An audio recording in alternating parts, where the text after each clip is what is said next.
Hello, everyone. I am Nicole. I am UpStack Social Media Specialist, and I'm very excited to introduce this topic for this week. And it's all about making authentic connections in business partnerships. So we thought the best expert to speak on the subject is UpStack's head of partnerships, who is Chloe. And she not only manages our partnerships, but also our UpStack Rewards program. And we're very excited to have her here today. And we will be going through a short presentation followed by a Q&A. Thank you, Chloe, so much for joining us. Thanks so much, Nicole. Pleasure to be here. So first of all, I'm going to introduce myself. So hi, guys. I'm Chloe. I'm the head of partnerships at UpStack. I've been here at UpStack for more than a year now, and I've been building out our partner program as well as UpStack Rewards. So a lot of work has been gone into recruiting new partners and meeting with some super amazing companies where I've had the chance to learn about their products and invite them to join the UpStack Rewards marketplace that we're currently building out now. So a little bit more about me. I permanently reside in Athens, Greece, but I'm temporarily right now in Ho Chi Minh City, which is my hometown. And that's where that picture was taken. So I'm flying back very soon to continue my work. Next slide, please. Awesome. All right. So the first question that anyone might ask, why partnerships?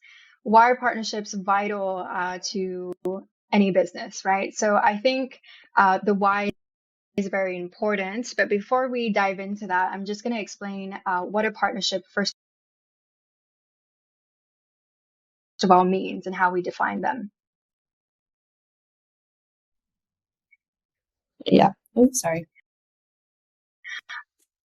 So how we define a partnership is when actually one or two or more partners come together to solve a shared customer need. And normally with these partners, when they come together to provide either a holistic solution, we always must align on company vision and also values. So beyond the ethics, as well as alignment of the culture and the values, we'll also have an alignment of, let's say, a similar ICP or ideal customer profile. And as long as there's customer overlap, that's normally a good way to determine how a partnership would evolve. Obviously, based on that partnership, we would then have collaboration. So that involves co-marketing activities as well as co-selling motions, where both of the partner sales teams come together and sell their services or products and go to market together. So that's been super exciting as well to participate in. Notably as well with our current partnership with Oyster, which has been quite successful in the co-marketing and co-selling motion. And at the end result, what you want as a result of the partnership is ultimately growth. So that basically means growth in either revenue or growth in your social media presence and brand awareness, right? So ultimately, in a partnership, that's the goal and that's the metric that ultimately defines how successful a partnership is. So that there's normally a win-win situation when there's alignment. So we have these are the three tenets of any successful partnership. Next slide.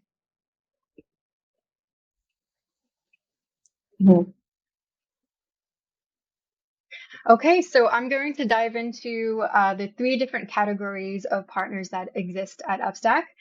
So first off, we have our developers, who are developers from UpStack's community or from other businesses who can directly make candidate referrals to UpStack's existing talent pool. So they go in through the talent pool, and then we give them a reward based on whether that referral was successful and whether that candidate has proceeded through all the stages of the recruitment process. The second type of partnership that we have is the more strategic side of partnerships. which is where we have a network of larger size companies that we partner up with and that align with us with our bigger mission and vision at UpStack. So they also include some of our current and former clients, such as Nylas, and we just signed a formal agreement, a partnership agreement with them.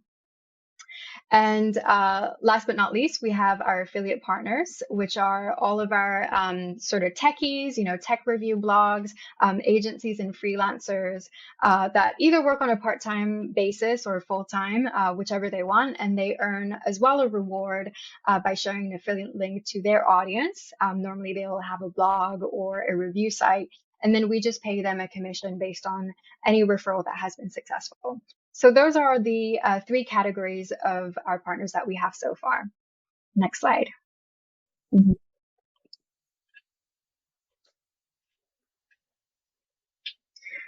And the co-marketing within partnerships is fairly important because what tends to happen in co-marketing is when you go to market together as a partner or a company, you want to tap into new markets and gain brand awareness, right? So in the way that I recruit partners, when I do a co-marketing activity, it could be a joint webinar, it could be some joint content that we're both pushing out and promoting across our platforms, right? Is making sure that we align with at least some of one of our values that I've listed there. One of them being, we're a fully remote company and we believe in remote first. We love being remote, right? So that's what we promote. So a partner can either align on that, or, for example, career growth or employee development and well-being, which is something at UpStack that we really care about, right? So recently, with our co-branded report that we did with our partner Oyster about maintaining balance in a remote world, in a remote setting, was fairly successful in explaining and navigating actually all the different challenges of remote work and also how we can solve that, right? And also, I also interviewed a few of our UpStack members who shared their stories, and you as well, Nicole, you shared your story with how you navigated remote work and also what some of the challenges were for you. Me as well, myself, I was never in a remote setting before, so it was definitely challenging for me at the beginning since I transitioned from, being at an office job to now then being remote. So in this report, I interviewed several of our UpStack team members about their experience working remotely and how they navigated through the different challenges of remote work, as well as how they strike the perfect work-life balance, because that is also really important to us, right? Employee well-being. We also believe in building great products. So that is definitely one of the values that we have here at UpStack. And our CEO and founder, Yossi, has been doing some really awesome content with some of our partners to push out on Engineer AT. And he's been interviewing several VPs of engineering, such as Nicolaus from Workable that we did recently, and that will come out very soon. So those are the different topics that I tend to look at and the themes that I want to explore when I approach a co-marketing activity. Next slide, please. Awesome.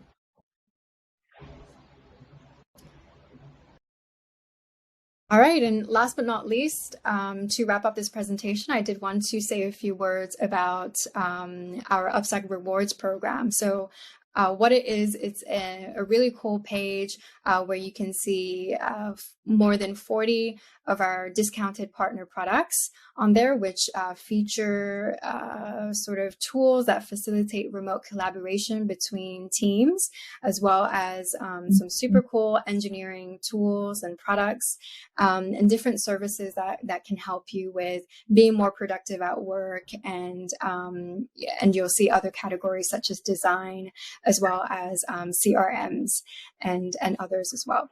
So actually, originally, it wasn't called UpStack Rewards. It was previously called 404 Partners. And this was founded by our CEO with the purpose of giving back to our community. And for us, giving back to UpStack's community is pretty important, right? Because We want to make sure that our clients are happy and that stay with us. So this is why we've sort of, out of the pandemic, we created this marketplace where people can get really cool savings on products that they love.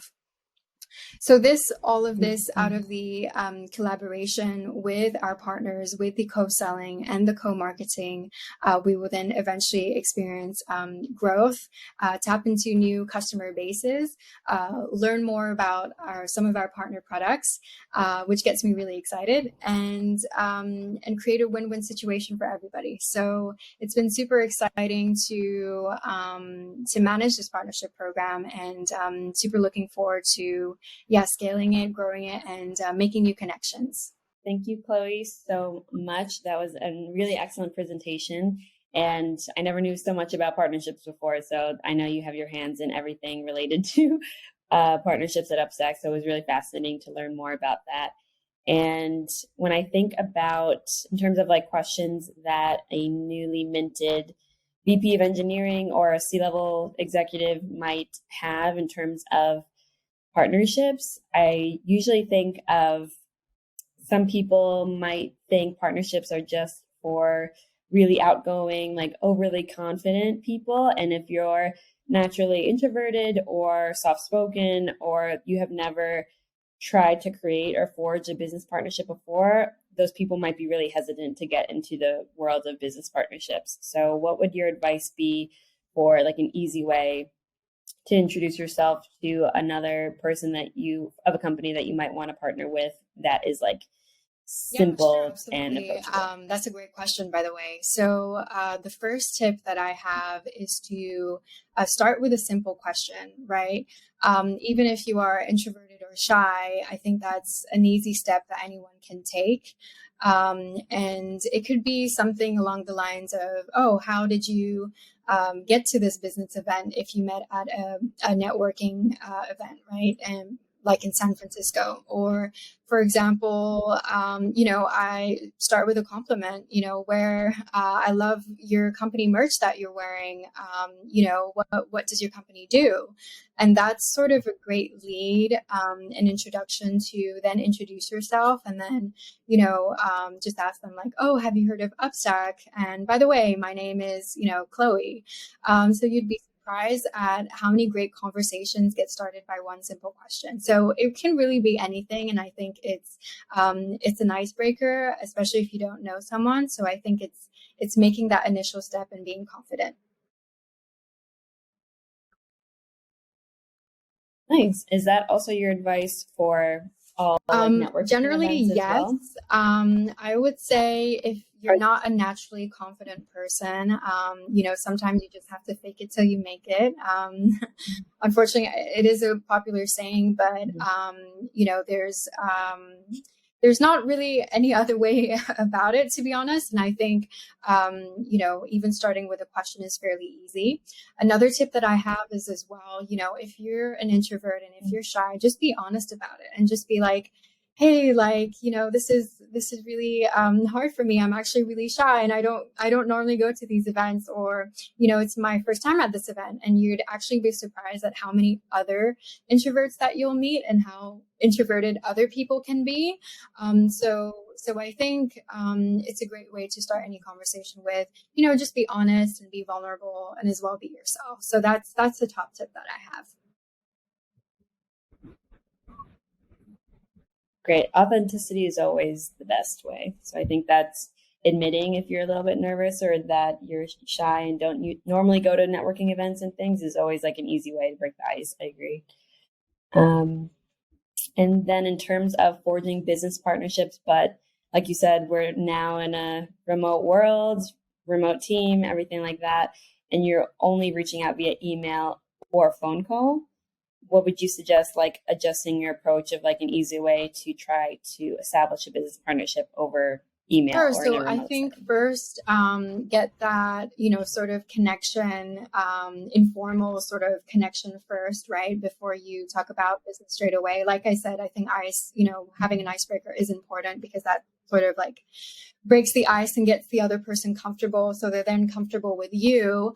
So what I normally ask the first thing on my Zoom meetings is actually, where are you based, right? Because I'm always curious to see where that person is located, if it's their hometown, if they're traveling. And I kind of go into, being like, hey, I'm actually a global nomad and, I've been temporarily based in Greece and, sort of, be open and honest about myself. So then people will be sort of interested to talk about, how either they're working remotely, whether they love it. So, the conversation can just go on and on, right? So like I said, it just starts with a simple question. Now, first off, if you have that initial sort of connection with someone and you've broken the ice, then you can sort of lead into, your business proposition or your value proposition, just introduce the other person to your business and then see whether there's alignment in the sense that, you agree on some of your goals, what you're trying to achieve.